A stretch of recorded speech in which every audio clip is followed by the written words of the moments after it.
Hello friends, तो हम लोग जो है लीनियर अलजेब्रा का वीडियो लेक्चर सीरीज लेके हैं, जिसमें हम लोग लीनियर अलजेब्रा से आए हुए प्रीवियस ईयर क्वेश्चन को प्रैक्टिस कर रहे हैं। तो आज हम लोग लीनियर अलजेब्रा का एक नया क्वेश्चन लेके आए हैं, जो कि CSIR नेट जून 2011 में पूछा गया है। हम लोग 2011 से लेकर 2024 तक के आए हुए सभी क्वेश्चन को कवर करेंगे, जो कि लीनियर अलजेब्रा से रिलेटेड हो। हम अदर भी सब्जेक्ट का लेके आ रहे हैं, तो हमारे वीडियो लेक्चर सीरीज में जुड़े रहिए और सभी क्वेश्चन को हमारे साथ प्रैक्टिस करते रहिए। तो हम लोग का क्वेश्चन क्या कह रहे हैं, देखिए। Let D be a non zero n cross n real matrix with n is greater than equal to 2। Which of the following implication is valid. इसमें से कौन सा इम्प्लीकेशन वैलिड है बोल रहा है। ऑप्शन ए क्या बोल रहा है, determinant D equal to 0 implies that rank of D equal to 0. Determinant D equal to 1 implies that rank of D not equal to 1. Rank of D equal to 1 implies that determinant not equal to 0. Rank of D equal to n implies that determinant not equal to 1. ये चार option दिए हुए हैं। तो सबसे पहले इस question को सॉल्व करने से पहले हम लोग देखेंगे कि क्वेश्चन हम लोग का इसमें गिवन क्या है। सबसे पहले हमें गिवन क्या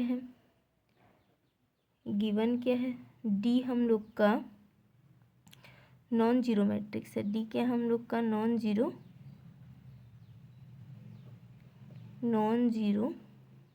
n क्रॉस n मैट्रिक्स है। Non zero n cross n matrix है, ये हम लोग को गिवन है। सबसे पहले हम कुछ रिजल्ट को जान लेते हैं, कुछ इन्फॉर्मेशन जो हमें इस वीडियो में जानना चाहिए उसको हम लोग जान लेते हैं। तो जैसे सबसे पहले एक रिजल्ट हम जानते हैं। रिजल्ट क्या बोलता है, मान लो कोई नॉन जीरो मैट्रिक्स ए है n क्रॉस n, तब उसका जो रैंक होता है, अगर ये हम लोग का नॉन ज़ीरो है तो उसका रैंक जो है वो n के इक्वल होगा। उसका रैंक n के इक्वल होगा यदि वह हम लोग का नॉन जीरो है।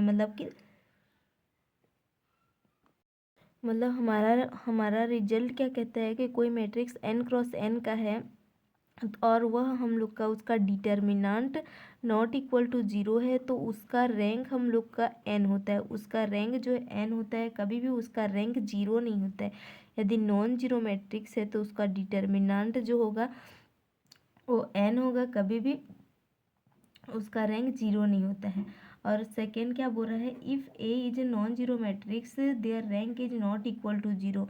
मतलब ए हम लोग का ए इज उसी चीज़ को बोल रहा है, A is non zero matrix, A is non zero matrix, that means their rank is not equal to 0, is not equal to 0, their rank is not equal to 0। A non zero है, A is non zero, तो rank of A implies क्या करता है, rank of A which is not equal to 0। तो अब हम लोग इस इन्फॉर्मेशन को जानने के बाद अब हम लोग क्वेश्चन को रीड करते हैं और ऑप्शन को। क्वेश्चन में क्या बोल रहा है, डी हम लोग का non zero n cross n matrix है। तो यहाँ पे फर्स्ट ऑप्शन क्या बोलता है, ऑप्शन फर्स्ट में हम लोग आते हैं। ऑप्शन ए क्या है हम लोग का, option A, determinant of D equal to 0 implies that rank of d equal to 0.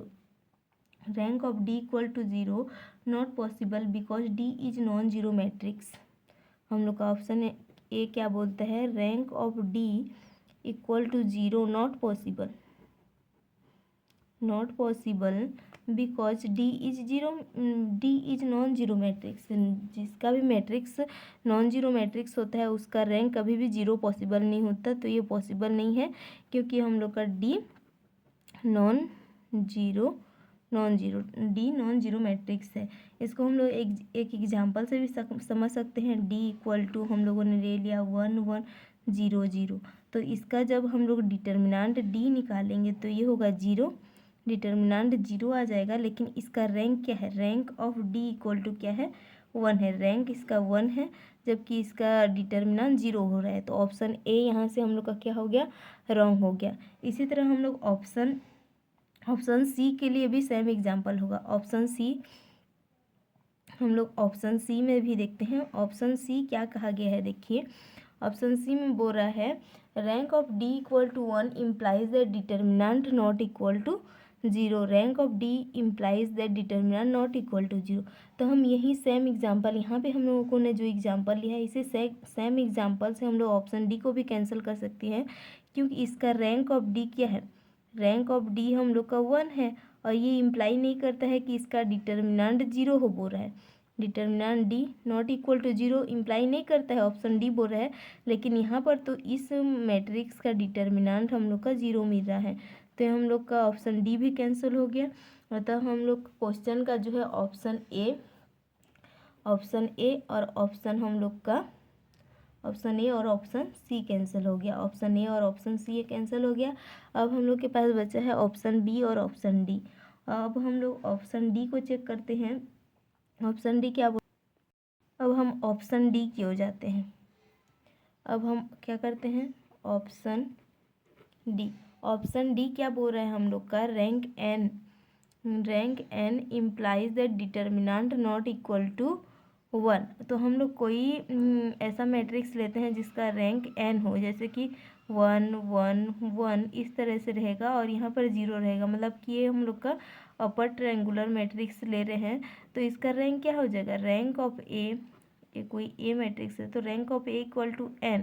और जब हम लोग इसका डिटर्मिनेंट निकालेंगे तो डिटर्मिनेंट क्या मिल जाएगा, 1, क्योंकि डिटर्मिनेंट हम लोग जानते हैं कि उसके डायगोनल में जो भी एलिमेंट रहते हैं उसका प्रोडक्ट होता है। तो यहाँ पर अपर ट्रायंगुलर मैट्रिक्स, ये हम लोग का अपर ट्रायंगुलर मैट्रिक्स है, और इसका डिटर्मिनेंट कैसे निकालते हैं, इसमें जो भी डायगोनल में एलिमेंट है उन सबको प्रोडक्ट करते हैं, तो इसका डिटर्मिनेंट 1 हो गया।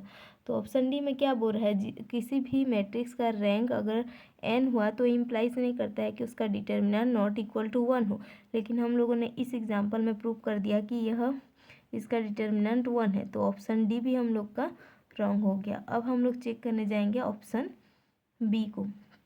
अब ऑप्शन बी को चेक करेंगे तो ऑप्शन बी हमारा क्या है, देखिए determinant D equal to 1 implies that rank D not equal to 1।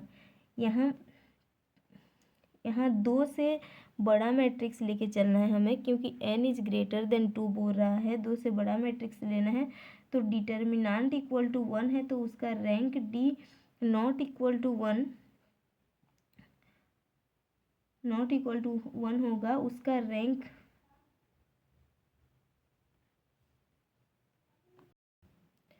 हमें यहाँ पर n को जो है 2 से बड़ा लेना है, मतलब कि यहाँ पर हम लोग 2x2 3x3 इस टाइप का मैट्रिक्स लेंगे, और कोई भी मैट्रिक्स लेके देखेंगे अगर उसका डिटर्मिनेंट इक्वल टू 1 मिल रहा है तो कभी भी इम्प्लाई नहीं करेगा कि उसका रैंक वो हमेशा इम्प्लाई करेगा कि उसका रैंक जो है नॉट इक्वल टू 1 हो। हम कोई भी स्क्वायर मैट्रिक्स लेके देख सकते हैं, जैसे कि हम लोग यहाँ पर देख लेंगे 1, यहाँ पर हम लोग देख लेते हैं 2 1 2 1, और ये हुआ हम लोग का 1 1, ये हो गया 2 1 और 1 1, कोई मैट्रिक्स हम लोगों ने लिया ए। अब इसका जब हम लोग डिटर्मिनेंट निकालेंगे तो ये क्या होगा, हम लोग का डिटर्मिनेंट निकालेंगे तो ये हम लोग को मिलेगा 2 - 1 यानी कि 1, डिटर्मिनेंट 1 मिल गया। अब हम लोग ये इस मैट्रिक्स का क्या बोलते हैं, रैंक देखते हैं। इस मैट्रिक्स का रैंक देखेंगे तो जब मैं इसका रैंक हम लोग का rank of A equal to 2 मिल जाएगा, इसका रैंक कभी भी 1 नहीं होगा, तो अतः हम लोग का ऑप्शन बी जो है वो करेक्ट आंसर हो जाएगा। तो इस तरह से इस क्वेश्चन का आंसर हो जाएगा हम लोग का ऑप्शन नंबर बी। सो इसी तरह का वीडियो लेक्चर सीरीज़ देखने के लिए हमारे साथ जुड़े रहिए और हमें फॉलो करते रहिए। So thank you so much.